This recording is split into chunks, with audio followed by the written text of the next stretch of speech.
Salutations, you spicy salamanders.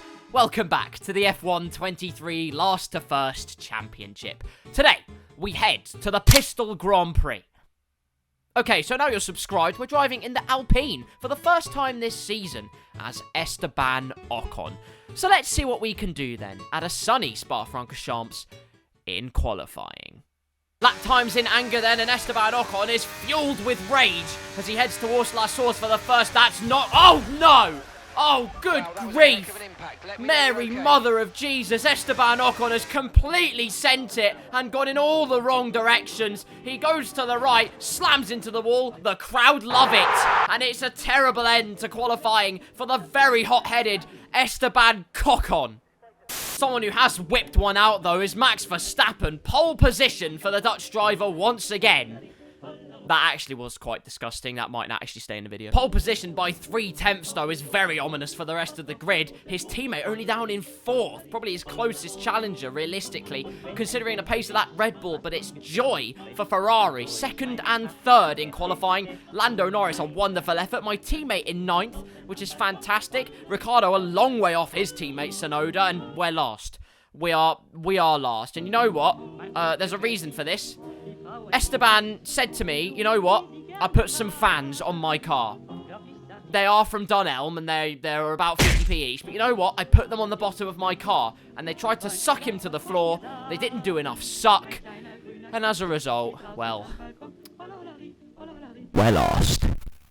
So Saturday, that was not it. But Sunday, this will be it. 5 red lights in Spa. Lights out and away we go, and immediately darting across to the inside, cutting across the track, underneath Mick Schumacher's cruises and diving down the inside of a bunch of cars. Speaking of cruise ships, wading through turn 1, and we absolutely sent it there. Up 8 places already from where we started. An absolutely thunderous getaway. And now we're looking at Piastri and Stroll side by side up Eau Rouge and through Radion. That was incredibly close quarters stuff, but Piastri's compromised himself so badly, and we had such a great run, but going out of the slipstream, the AI floor the battery down on lap number 1, and so we have to be waiting, we have to be patient here, as Piastri and Stroll get very close for comfort. Contact made from Stroll, we make the switch back on Piastri after the right-hander. Down the inside we go side by side as the car gets very unsettled for a second there. But we make it through into P11 already in this race and getting after Lance Stroll as quickly as possible. And as you can see in the straight line, we actually have less downforce, therefore more straight line speed, because well, that's how downforce works, stupid. But through to the chicane we go, and this is probably our weakest point of the track. These next 3 corners, through the right and through the left, you can see Stroll gets away in the right-hander, just not finding the optimal line. Probably doesn't know, but I've driven Spa in about 6 millennia, but we'll ignore that. My driving experience might be fossilizing, but my racecraft brain definitely is not. A bit of battery usage to make the Energizer Bunny put himself in a coma. And now that we've mourned that success, we're going to get in the slipstream of Stroll, and we're going to absolutely try and launch one. We're getting closer and closer. The bus stop looks tasty. It is tasty! Absolutely launching it down the inside. I told you we would, and the script writes itself, really. And we give Piastri a customary route past Stroll as well. Wonderful stuff. Up into the points already in this race. Sublime startings in Spa then, and it can only get better from there. But now, let's have a look at the race start. 5 red lights go out. We're looking at Carlos Sainz because him and Leclerc are going to absolutely send it past Verstappen. Leclerc starting on the soft tyres. They bite into the bitumen like nobody's business.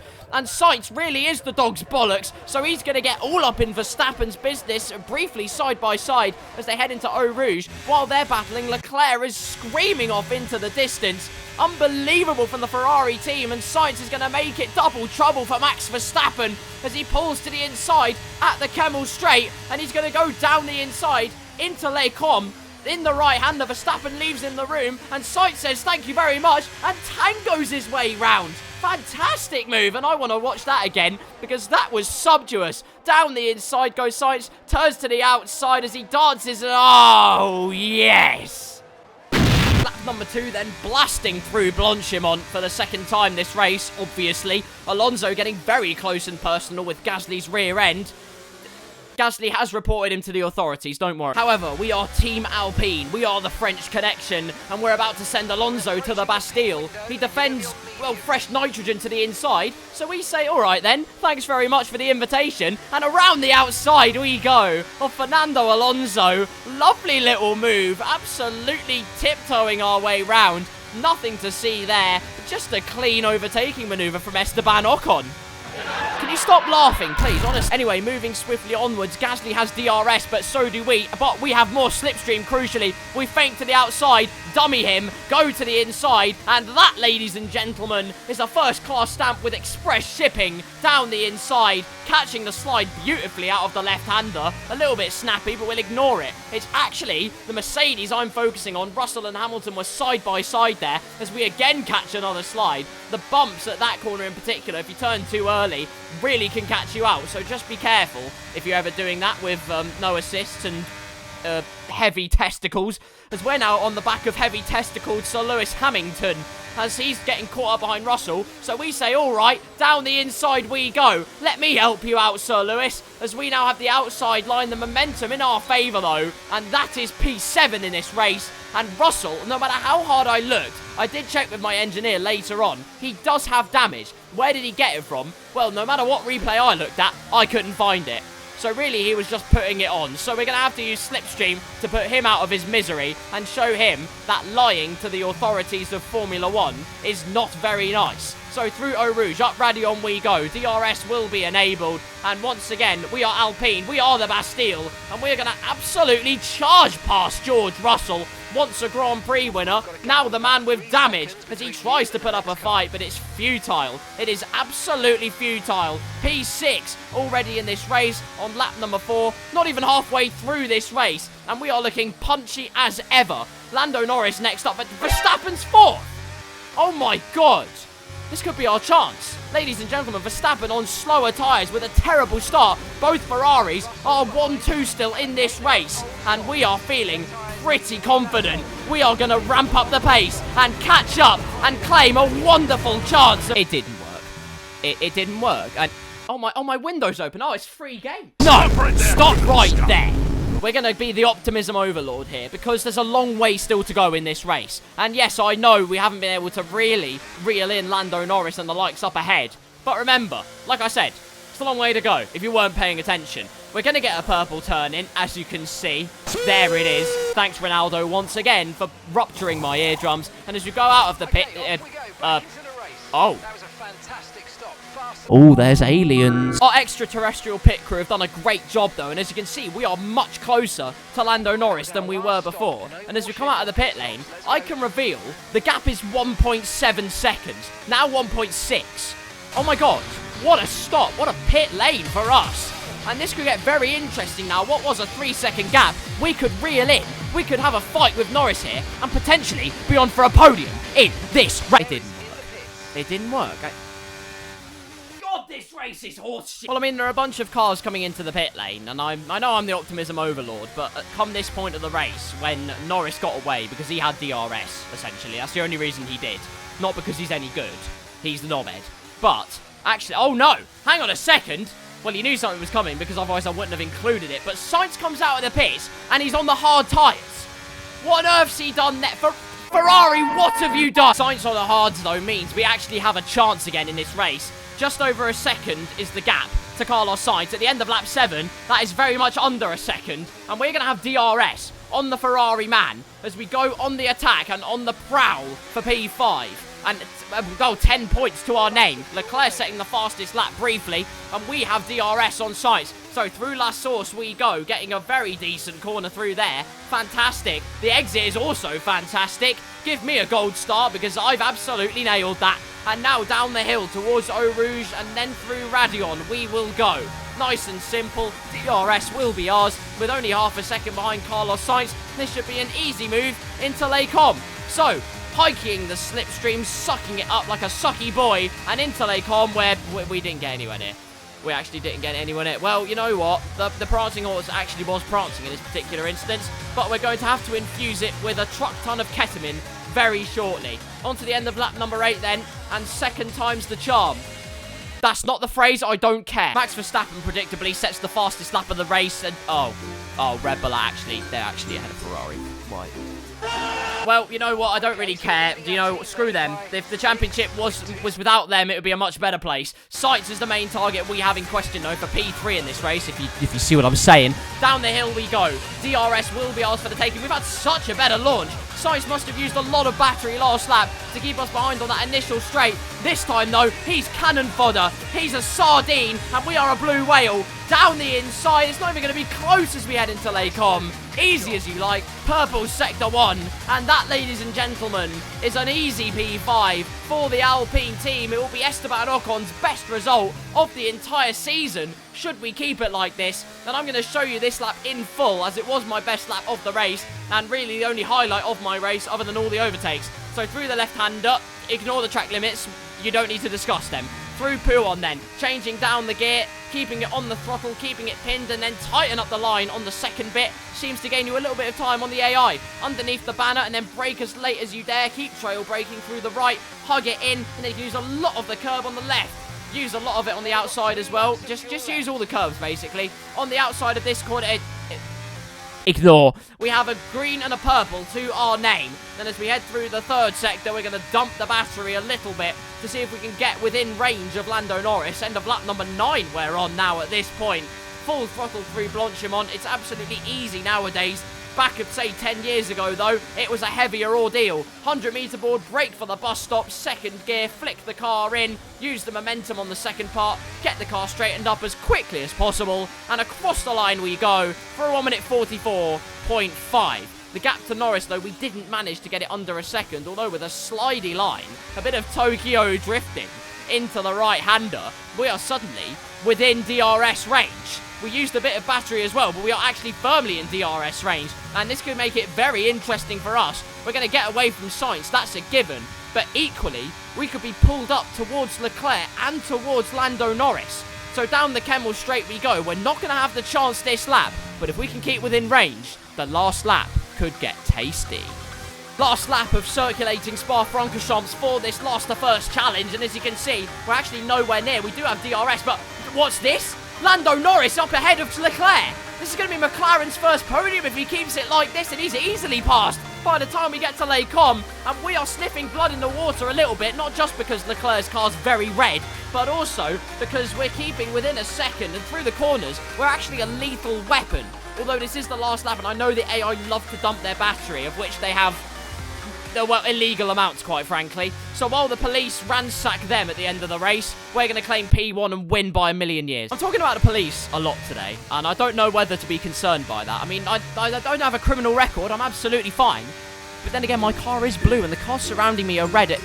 No, stop talking about the police. Through the chicane we go then, and into the left-hander. You can see this is the chicane where the AI just seemed to gain time on me. I still haven't really acclimatized at this point. 11 laps of Spa. I've done a decent job, but through the right-hander, that was really the last little chance we would have had. The last whiff of being within a chance of overtaking Leclerc. And as you can see, he's gaining time. Hand over. Jesus Christ!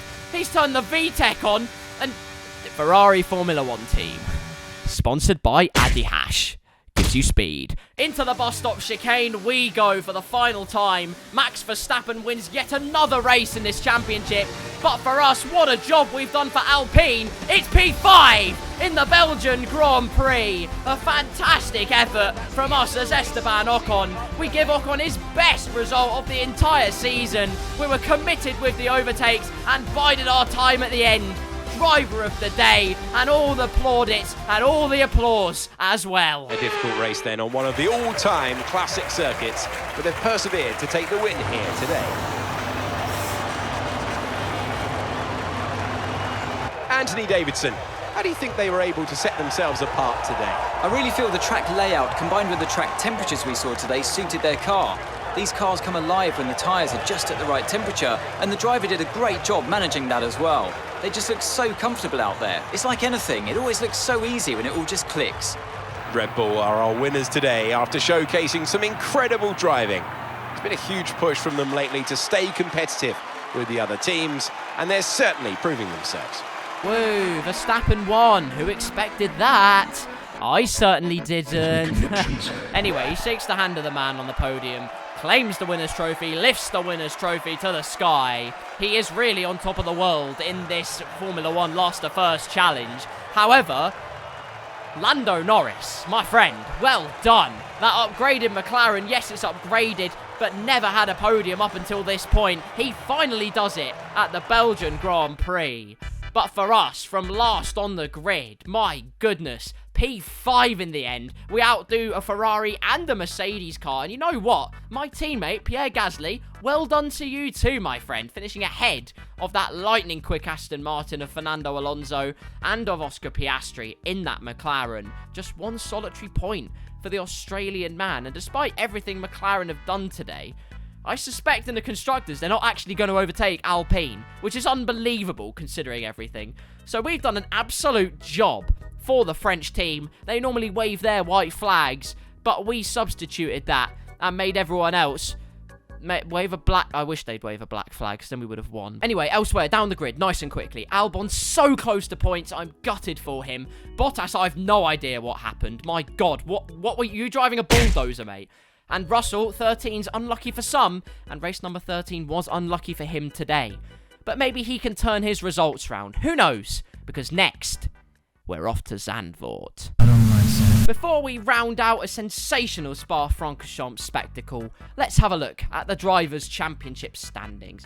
Max Verstappen, another win, and he increases his lead even further to 87 points from Charles Leclerc in the Ferrari. It's then Carlos Sainz, but he's only 1 point ahead now of Sergio Perez, who jumps George Russell in the standings. Hamilton gains on his teammate, but it's not enough to overthrow him just yet. Marginal gains for Alonso, but he's still holding down P7 fine. It's the Alpines and Lando Norris that are the big winners of the day. Norris jumps up to P10 in the standings after his first podium of the season. Otherwise, it's still Guan Yu Zhou. Still Guan Yu Zhou hasn't scored a single point in this season, and Ricciardo, with only 2 races back, still yet to score a point. In the constructors' standings, Red Bull's lead goes up now to 86 points after their 1-2 result. Ferrari, though, hold of second place. I don't know English, apparently. Mercedes, though, lose a bit of ground after this particular eventuality. Aston Martin still holding down 4th comfortably, but it is McLaren and Alpine that make things interesting. McLaren now up to 5th, but they're only 1 point ahead of Alpine. So I thought they were slightly ahead of McLaren. I was wrong, but it is still fine margins in that battle. And surely McLaren will begin their charge towards Aston Martin towards the end of this season. Who will spring a surprise then as we head to the Netherlands next time out? Well, ladies and gentlemen, you'll just have to wait and see. Thank you very much for watching round number 13 of the Last to First Championship. If you did enjoy, leave a like on the video and subscribe if you haven't already to this channel. Content coming to your screens every single day for however long now. I can't remember, but it's day 10. I've done 10 days in a row of uploading. I've done pretty good, actually, considering my non-existent upload schedule. But we'll ignore that. It's been a great ride, and I have no intentions of stopping any time soon. Until the next video, whatever it may be, I thank you once again for watching. Have a wonderful day, and until next time, I'll see you soon.